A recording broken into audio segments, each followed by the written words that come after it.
अस्सलामु अलैकुम रहमतुल्लाहि बरकातुहू। आज हम बात करने जा रहे हैं उस नबी की जिनकी कहानी सब्र, मेहनत और ईमान की सबसे बड़ी मिसाल है, हजरत नूह अलैहिस्सलाम की। आदम अलैहिस्सलाम की वफात के बाद तकरीबन 1000 साल बाद अल्लाह ताला ने नूह अलैहिस्सलाम को इंसानों की हिदायत के लिए दुनिया में भेजा। शुरुआत में इंसान नेक थे, लेकिन वक्त गुजरने के साथ शैतान ने उन्हें बहका दिया। उसने इंसानों के दिल में ये ख्याल डाला कि नेक लोगों की याद में उनके बुत बना लो। पहले तो ये सिर्फ यादगार के तौर पर बनाए गए, लेकिन आने वाली नस्लों ने उन बुतों की पूजा करना शुरू कर दिया। कुफ्र और शिर्क आम हो गया और एक अल्लाह की इबादत भुला दी गई। तब अल्लाह ने नूह अलैहिस्सलाम को भेजा, जो तकरीबन 950 साल तक अपनी कौम को दावत देते रहे। वो दिन रात कहते रहे, ए मेरी कौम, सिर्फ अल्लाह की इबादत करो, वो तुम्हारे गुनाह माफ कर देगा और तुम्हें दर्दनाक अजाब से बचा लेगा।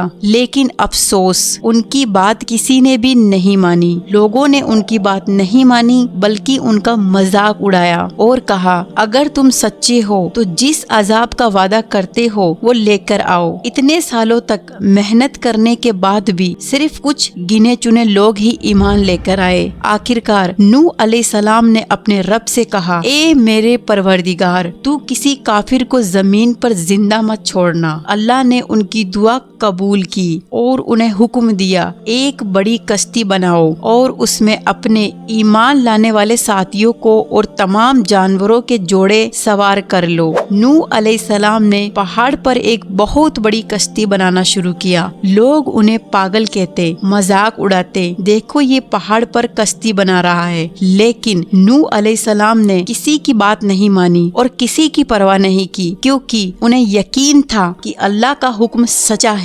आखिर वो दिन आ गया जब आसमान से बारिश बरसने लगी और जमीन से पानी फूट पड़ा। पानी इतना बड़ा कि पहाड़ों की चोटियां भी डूब गई। हर तरफ तबाही थी, हर तरफ मौत थी और सिर्फ नूह अलैहिस्सलाम की कश्ती तैर रही थी। बाकी सब लोग उसमें डूब चुके थे। लेकिन इस तूफान में एक दर्दनाक मंजर था। नूह अलैहिस्सलाम का बेटा, जो काफिरों में से था, कश्ती पर सवार नहीं हुआ। नूह अलैहिस्सलाम ने पुकारा, ए मेरे बेटे, हमारे साथ आजा, काफिरों का साथ मत दे। लेकिन बेटे ने कहा, मैं किसी पहाड़ की चोटी पर पनाह ले लूंगा। नूह अलैहिस्सलाम ने फरमाया, आज अल्लाह के हुक्म से कोई नहीं बच सकेगा। इतने में एक तेज लहर आई और उनके बेटे को डुबा दिया। नूह अलैहिस्सलाम की आंखों से आंसू बह निकले। उन्होंने कहा, ए मेरे रब, तूने वादा किया था कि मेरे घर वालों को बचाएगा। अल्लाह ने फरमाया, ए नूह, वो तेरे अहल में से नहीं था, क्योंकि वो काफिर था। इस जवाब ने नूह अलैहिस्सलाम का दिल तोड़ दिया। उन्होंने तौबा की और कहा, ए मेरे रब, अगर तू मुझे ना बख्शे और मुझ पर रहम ना करे तो मैं घाटे में पड़ जाऊंगा। 6 महीने तक कश्ती पानी पर चलती रही। आखिर अल्लाह ने जमीन को हुक्म दिया, ए जमीन, अपना पानी निगल ले। पानी सूख गया और कश्ती जूदी पहाड़ पर ठहर गई। नूह अलैहिस्सलाम और उनके साथी कश्ती से उतरे। अल्लाह ने उन पर सलाम और बरकत नाजिल की। दुनिया की सारी नस्लें नूह अलैहिस्सलाम की औलाद से फैली। कुरान में अल्लाह ने फरमाया, और हमने नूह की पुकार को कबूल किया और उसे और उसके साथियों को उस बड़ी मुसीबत से निजात दी और उसकी औलाद को हमने बाकी रहने वाली बना दी। आज भी नूह अलैहिस्सलाम की कश्ती का निशान तुर्की के पहाड़ों में मौजूद है। ये इस बात की गवाही देता है कि कुरान की हर आयत हक है। तो दोस्तों, नूह अलैहिस्सलाम की कहानी हमें ये सिखाती है कि अगर पूरी दुनिया भी तुम्हारे खिलाफ हो जाए तो अल्लाह के साथ रहो, क्योंकि सच्ची नजात सिर्फ उसी के पास है। अगर ये वीडियो आपको पसंद आई हो तो प्लीज मेरे चैनल को सब्सक्राइब कर ले, ताकि इसी तरह की और इस्लामिक नॉलेज आपको मिलती रहे।